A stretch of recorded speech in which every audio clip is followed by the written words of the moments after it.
जय हिंद वीरों, मैं नितेश कुमार आप सभी का स्वागत करते हैं ज्ञान मशीन क्लासेस पर। दोस्तों, प्रतिशत के अगले भाग में हम लोग पहुंच चुके हैं और आज चर्चा करने वाले हैं कुछ इंपॉर्टेंट क्वेश्चन की ओर। तो चलिए दोस्तों, देख लेते हैं क्या कुछ सीख पाते हैं। अक्सर ये क्वेश्चन जो हम लिखे हैं इसमें स्टूडेंट को दिक्कत होती है, तो चलिए इस क्वेश्चन को कितने सरल से सरल तरीकों से हम लोग इसको बना सकते हैं उसी पर हम लोग आज चर्चा करेंगे। तो चलिए क्लास को शुरू करते हैं। पहला क्वेश्चन कह रहा है दोस्तों कि एक परीक्षा में 40% छात्र पास हुए। कितना प्रतिशत पास होता है दोस्तों?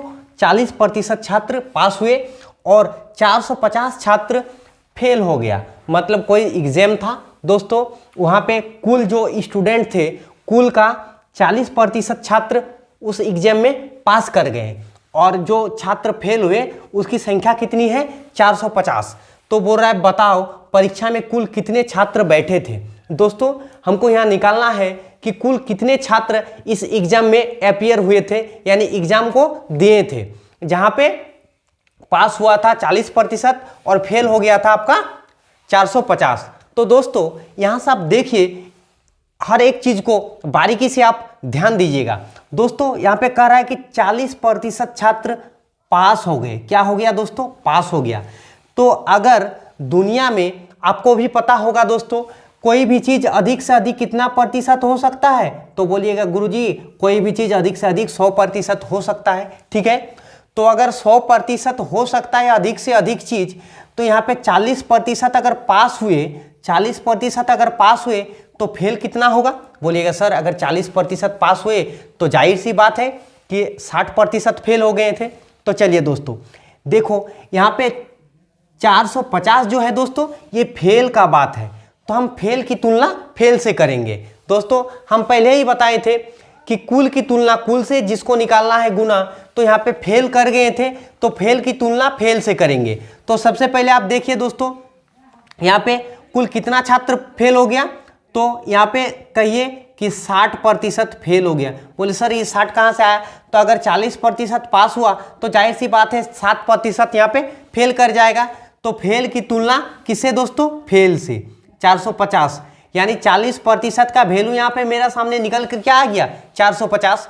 और कोई भी एग्जाम हो वहाँ पे अगर प्रतिशत का बात कहा गया है तो जाहिर सी बात है कितने प्रतिशत वहाँ पे अपीयर हुए थे? 100%। तो निकाल लीजिए दोस्तों 100% का 100 गुना 450 बट्टे 60। जो कुछ ऊपर नीचे काट रहा है काट दीजिए, एक शून्य ऊपर नीचे कट गया दोस्तों।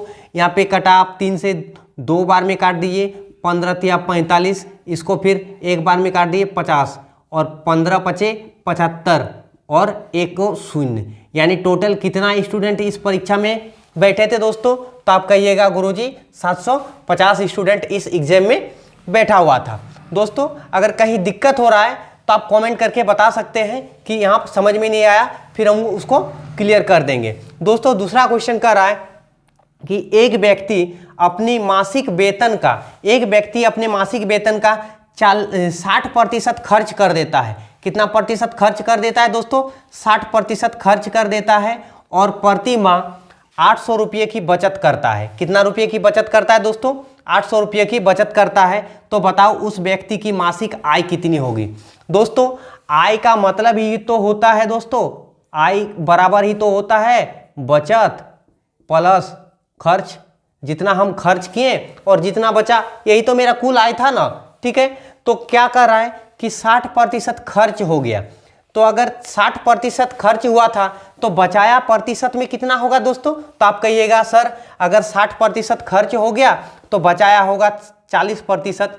बोल रहे सर आप 40 को लेकर क्यों बना रहे हैं? क्योंकि दोस्तों यहाँ पे जो बचत है ना, ये बचत रुपया में दिया है बचत और खर्च प्रतिशत में, तो क्यों ना हम बचत को भी परसेंटेज में ले आए।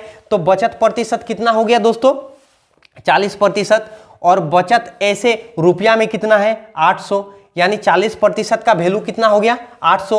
और उसका मासिक आय कितना हुआ रहा होगा दोस्तों? 100%। ठीक है, तो यहाँ पे कर सकते हैं दोस्तों 100 गुना 800 बटे 40। ठीक है, जो कुछ कट रहा है काट दीजिए, 1 शून्य 4 दूने 8 20 और 2 1 2 3 गो जीरो, यानी कुल उसका वेतन जो था दोस्तों, कुल मासिक आय कितना था 2000 रुपया। आई थिंक आपको समझ में आ गया होगा दोस्तों। इसी तरह का और वीडियो हम प्रत्येक दिन लेकर आएंगे आप सभी के लिए। ये एग्जाम की दृष्टि से बहुत महत्वपूर्ण है। अगर वीडियो अच्छा लगा है तो शेयर कीजिएगा और चैनल को सब्सक्राइब कीजिएगा। जय हिंद, जय भारत।